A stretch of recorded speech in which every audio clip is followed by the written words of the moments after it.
জনপ্রিয় Islamic scholar doctor Mizanur Rahman Azhari এবার last warning পেল। ইতিমধ্যে তার মাহফিলগুলোতে হট্টগোল, হেনস্থা এমনকি সম্পূর্ণ না করেও শেষ করতে হয়েছে। মাহফিলে তার বক্তব্য নিয়ে বিভিন্ন মহলে ছিল উত্তপ্ত, গড়িয়েছে রাজনৈতিক অঙ্গন পর্যন্ত। এমন অবস্থায় এবার পেল লাস্ট ওয়ার্নিং। নেটিজেনদের মধ্যে এ নিয়ে ছিল উদ্বেগ, উৎকণ্ঠা। প্রশ্ন উঠেছে, কারা দিয়েছে লাস্ট ওয়ার্নিং বা এর পেছনে কি থাকতে পারে? এ বিষয়ে খোদ মিজানুর রহমান আজহারি স্পষ্ট করেছেন।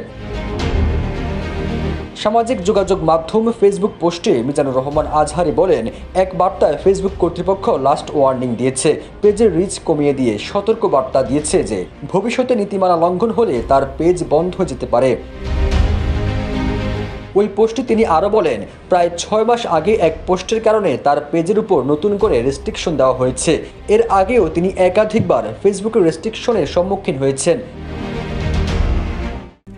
RICL TMX, যুগের পর যুগ স্থাপনা থাকে মজবুত।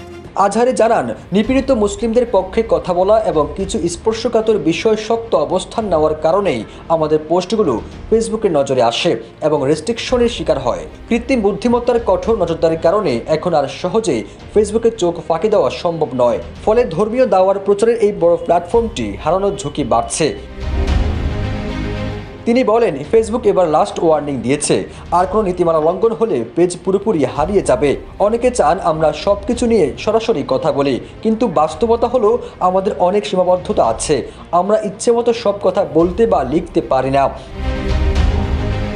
এছাড়া তিনি দেশবাসীর উদ্দেশ্যে বলেন, প্রজেক্ট আলফা সংক্রান্ত বেশ কিছু আপডেট দেওয়ার ছিল, কিন্তু রিচ ডাউন হওয়ার কারণে জানি না প্রজেক্ট সংক্রান্ত আপডেটগুলো আপনাদের কাছে কতটুকু পৌঁছাবে। তিনি তার নিয়মিত আপডেটগুলো ম্যানুয়ালি চেক করার অনুরোধ জানিয়েছেন এবং অফিসিয়ালি ফেসবুক ব্রডকাস্ট চ্যানেলে জয়েন করার আমন্ত্রণ জানিয়ে একটি লিঙ্ক শেয়ার করেন।